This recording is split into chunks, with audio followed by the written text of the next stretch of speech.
છે જો અત્યારે હું કઈ રીતના કરું તમને ખબર છે? આ પ્રશ્ન બુકનું છે ને આ રિવિઝન કમ્પ્લીટ બીજી વાર મેં કરી નાખ્યું.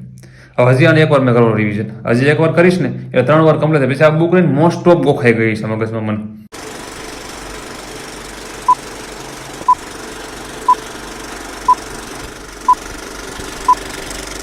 તો કેમ છો મિત્રો, મજામાં? હું અરુણ જરા તમારું હાર્દિક સ્વાગત કરું છું એક નવા વ્લોગમાં. તો ઘણા ટાઈમથી વોટ્સએપ મેસેજ હતો 3-4 દિવસથી, કેમ કે એક વિડીયો આપણે મૂક્યો હતો 3-4 દિવસ પહેલાં કે આખો દાડો આપણે બધાને આખો દિવસ બધાને પીડીએફ આપણે ફ્રીમાં આપી હતી મારી પર્સનલ બુકની, જે અમારી પર્સનલ બુક છે એની, આ પર્સનલ બુકની, અને જે 30 પેપર સેટ આપણી પાસે છે જીસીઆરટી એનસીઆરટી ઉપરના એ 30 પેપર સેટ છે એની આપણે બધાને આખો દિવસ પીડીએફ આપી હતી. તો સમથિંગ કાંક 1400 પીડીએફ લોકોને આપી આખો દિવસ. મેં આખો દિવસ એ દિવસે રિવિઝનનો રીડિંગનો બધોય આરામ લીધો હતો. તો આ જો આ પેપર છે, મેં બધાની પ્રિન્ટ કઢાવી છે. તો પણ વાત મારે એ કહેવાની હતી, પહેલાં જે નવા આવ્યા ને સબસ્ક્રાઈબ કરી વાળજો, પહેલાં લાઇક કરી વાળો, એના કંઈ પૈસા દેવાના તમારે નથી, સમજાણું? તો પહેલાં મારે તમને વાત એ કરવાની હતી કે જેટલા લોકો એની પીડીએફ લીધી છે એ લોકોને કઈ રીતના રિવિઝન કરવું. અને બધા ને ગૂંચવાઈ ગયા છે. મને ઘણા વોટ્સએપ મેસેજ કરીને અરુણભાઈ કે સમજાતો નથી હાળું શું કરવું એમ. તો પહેલાં હું વાત કરું, પહેલાં કોઈ નવા આવ્યા હોય ને એને જો આની પેપર જોતા હોય તો 30 પેપર સેટ છે મારી પાસે. એ એક સર અનુભવીએ બનાવ્યા છે, અને વારસો, ઇતિહાસ, ભૂગોળ, જીકે, બંધારણ, આ રીતના બધાના 500 MCQ છે જીસીઆરટી એનસીઆરટી ઉપર આખા એકદમ એની ઉપર આધારિત બનાવ્યા છે. પેપર બહુ મહેનતથી બનાવ્યા છે. 1 મહિનો મહેનત કરી એ સર અને એમના 2 ફ્રેન્ડ દ્વારા બનાવ્યા છે. બહુ સારી મહેનત કરી છે એને. અને તમારે યોગ્ય હોય તો પીડીએફ કઢાવી, ટૂંકમાં પ્રિન્ટ ખોટી કઢાવી નહીં. જેને લઈ લીધી એની વાત કરું છું. અને બીજા નંબરમાં આ આપણી પર્સનલ બુક છે જે મેં બનાવી છે. ટોટલ 7 મહિના મહેનત કરી, 7 મહિના મહેનત કરીને બનાવી છે. Constable part B most of બધો એમાં એમપી કવર થઈ ગયો છે. બહુ સારી છે, કેમ કે હમણાં એમસીનું પેપર લેવાનું હતું, એમાં 8-9 માર્કનું ઇતિહાસ ભૂગોળ હતું, એમાં 3 માર્કનું આપણું કંઈક હતું. એમ વાતો મને સંભળાય છે, અને ઘણા મને મેસેજ કર્યા હતા વોટ્સએપ, એટલા માટે કહું છું. તો આ રીતના કંઈક આપણું આટલું કન્ટેન્ટ હતું. હવે આ કન્ટેન્ટ જેને મેં આપ્યું છે સમથિંગ 1400+ લોકોને આપણા કન્ટેન્ટ આપેલું છે. તો એને કઈ રીતના કરવાનું ખબર છે? પહેલાં હું વાત કરું આ જોવામાં જે પર્સનલ બુક રહી એની પ્રાઇસ છે 149 રૂપિયા, અને જે આ પેપર રહ્યા ને 30 પેપર સેટ એના 199 રૂપિયા પ્રાઇસ છે.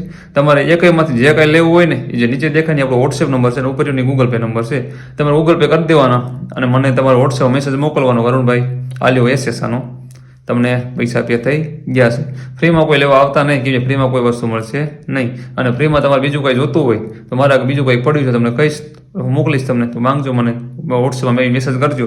જો તમારે આ કન્ટેન્ટ જોતું હોય તમારે પે કરવા પડશે. અને જો તમારે બે જોડે જોતા હોય, મારી પર્સનલ બુક તમારે જોતી હોય અને જોડે તમારે પેપરે જોતા હોય, તો તમને ખાસ ડિસ્કાઉન્ટ હું કરી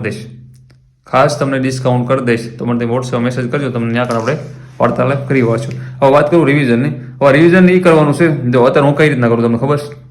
આ પર્સનલ બુકનું છે ને આ રિવિઝન કમ્પ્લીટ બીજી વાર મેં કરી નાખ્યું. હવે હજી આને એકવાર મેં કરવાનું રિવિઝન, હજી એકવાર કરીશ ને એટલે 3 વાર કમ્પ્લીટ થાય. પછી આ બુક રહીને મોસ્ટ ઓફ ગોખાઈ ગઈ છે મગજમાં મને. અને આપણો સિલેબસ એને તો આપણે કાંઈ કન્ટિન્યુ રીડ કરવાનો જ છે. આ તો સાઈડમાં સમજી લો 48 પેજના 6 વિભાગ છે, તો સાઈડમાં થોડું રિવિઝન કાંઈ કરવાનું 48 પેજનું. એક એ 6 વિભાગ છે, તો યાદ તો માની લો ઇતિહાસ હોય તો ઇતિહાસનો ભાગ આમાં વાંચી નાખવાનો.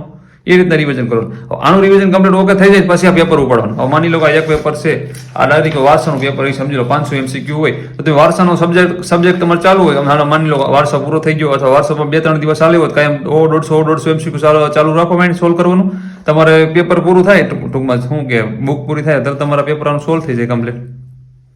સમજાઈ ગયું? એટલે તમારે રિવિઝન થઈ જાય અને બે કામ કરી જાય, ઓકે થઈ જાય એકદમ. અને પછી એકવાર એમ સોલ્વ કરી નાખવાનું, એકવાર તમે વ્યવસ્થિત વાંચી નાખો, ફરી વાર પેપર આપું એટલે ઓખાઈ ગયું. આ રીતના તમારે રિવિઝન કરવાનું છે. પોતે આ રીતના કરવાનું છે, કે જો મારે પર્સનલ બુક મજાઈ ગઈ છે બીજી વાર, અને હવે હું રહ્યો ને મને એવી ગણતરી છે કે હજી એકવાર પર્સનલ બુક વાંચી નાખો 3 વાર કમ્પ્લીટ થઈ જાય, પછી મોસ્ટ ઓફ બધી યાદ રહી જાય. પછી ક્યારે રિવિઝન કરીશ?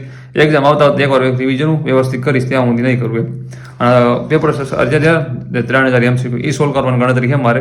પણ વિષય વાંચ જે વિષય રીડ કરતા હોય એ વિષય વાંચ બધા સોલ્વ કરવાના, બહુ વ્યવસ્થિત ટૂંકમાં આપણું એકદમ રિવિઝન કમ્પ્લીટ થઈ જાય. સમજો છો તમે? આખી વાત ગમે તમે સબ્જેક્ટ લીધો ને રિવિઝન એકદમ ઓકે થઈ જાય. અને તમારા શક્ય બને તો આની પ્રિન્ટ કઢાવજો. પ્રિન્ટ ન કઢાવતા મોબાઈલમાં રીડ કરજો. ખોટો તમારે ખર્ચો કરો, કેમ કે મેં તો આ પ્રિન્ટ કઢાવી, કેમ કે મને મોબાઈલમાં રીડ કરવું ગમતું નથી. તો તમને ફાવતું હોય મોબાઈલમાં વાંચતા તો તમારે મોબાઈલમાં જ કરવું. ખોટું તમારે પ્રિન્ટ કઢાવીને, કેમ કે પ્રિન્ટ કઢાવવાના તરફ પૈસા વધારે એમ કહેશે બહુ ઝાઝા લે છે બધી પ્રિન્ટવાળા, પણ એ લોકોને મહેનત થતી હોય. કેમ કે આ પ્રિન્ટ મેં આ પેપરોની કઢાવી તો સમથિંગ 400-450 રૂપિયા જેવું થયું હતું. એટલા માટે કહું છું કે પ્રિન્ટ તમને યોગ્ય લાગે તો જ કટાવજો ને ન કટાવતા એમ. તો ચાલો જય માતાજી, બીજા લોકમાં મળશું. કાંઈક ક્લેરી હોય તો વોટ્સએપમાં મેસેજ કરજો, ચોક્કસ આન્સર 24 કલાકમાં મળશે.